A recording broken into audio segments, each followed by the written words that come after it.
آج ہم بیان کریں گے پارہ ہے دوسرا، سورہ بقرہ ہے، آیت مبارکہ ہے 217 اور 218۔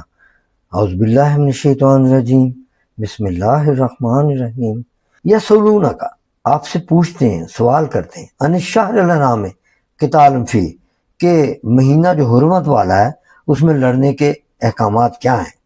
قل یا رسول اللہ صلی اللہ علیہ وسلم، آپ ارشاد فرما دیجئے، قتال فیہ کبیر، بے شک اس میں لڑنا جو ہے بہت بڑا گناہ ہے، وصدم، اور روکنا، عن سبیل اللہ، اللہ کی راہ سے، وکفر، اور ایمان نہ لانا، بہی، اس پر، والمسجد الحرام، اور مسجد الحرام سے روکنا، واخراج علیہ منہ اکبر عند اللہ، اور نکال دینا وہاں مکے سے لوگوں کو، یہ اکبر عند اللہ، یہ بہت بڑا ہے اللہ کے ہاں، فتنہ اکبر من القتل، قتل سے بھی بڑا گناہ ہے یہ فساد، قتل سے بھی سخت تر ہے۔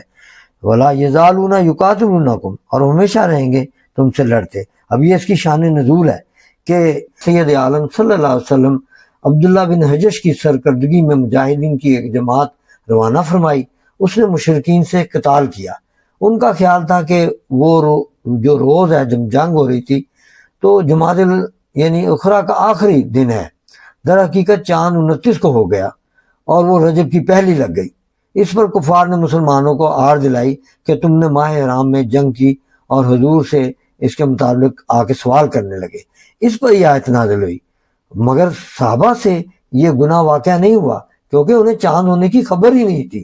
ان کے نزدیک وہ دن ماہ حرام رجب کا نہ تھا۔ مسئلہ ماہ حرام میں جنگ کی حرمت کا جو حکم آیا ہے وہ اس یہ جو الشہر الحرام قتال، یہ منسوخ ہو گیا۔ بعد میں پانچویں پارے میں سورہ نساء ہے، اس میں آیت نمبر 89 اور 91 سے یہ ماہ حرام جنگ نہ کرنے کا حکم منسوخ ایسے ہوا کہ وہ آیت مبارکہ ہے، اقتلوا المشرکین حیث وجدتموہم ودوا لو تکفرون کما کفروا فتکونون سواء فلا تتخذوا منہم اولیاء حتی یہاجروا فی سبیل اللہ فإن تولوا سے منسوخ ہو گیا۔ پھر اگر وہ منہ پھیرے یعنی تیار ہو جائیں لڑنے کے لیے، فخذوہم، تو پھر انہیں پکڑو، وقتلوہم، اور جہاں پاؤ، حیث وجدتموہم، قتل کرو۔ اب اس میں بندش کھول دی گئی، جہاں ملے، کوئی پابندی نہیں، کوئی مہینے کی پابندی نہیں رہی، اگر وہ تم سے لڑیں اور تم سے منہ پھیریں، اور جہاں پاؤ وقتلوہم، اور قتل کر دو انہیں۔ دیکھو نا کہ کون سی جگہ ہے، کون سا مہینہ ہے۔ جو دین ہے ہمارا دین فطرت ہے۔ یہ تو نہیں ہو سکتا کہ خانہ کعبہ پہ حملہ کر دے کوئی آ کے، نعوذ باللہ من ذالک، اور ہم بیٹھے تماشا دیکھتے رہیں۔ نہیں، جب کوئی لڑے گا تو اس سے مسلمان بھی لڑے گا، مسلمان بیٹھ کے نہیں تماشا دیکھے گا۔ ہاں، دین کی خاطر کوئی مہینہ، کوئی دن قرآن پاک نے اجازت دے دی۔ فَإِن تَوَلُّوا فَخُذُوهُمْ وَاقْتُلُوهُمْ حَيْثُ وَجَدتُّمُوهُمْ وَلَا تَتَّخِذُوا مِنْهُمْ وَلِيًّا وَلَا نَصِيرًا، اور ان میں سے کسی کو پھر دوست نہ ٹھہراؤ نہ مددگار، مارو اور قتل کرو جہاں ملے۔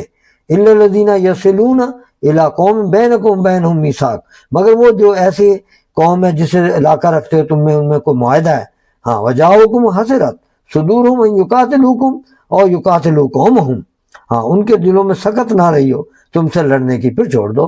ہاں، اپنی نہ قوم سے لڑیں نہ تم سے، تو پھر ان کو چھوڑنے کا حکم ہے، مگر اگر لڑیں تم سے تو وہ پھر چھوڑو نہ جہاں ملے۔ وآخر دعوانا الحمدللہ رب العالمین، والصلاۃ والسلام علیک یا خاتم النبیین، صدق اللہ العظیم۔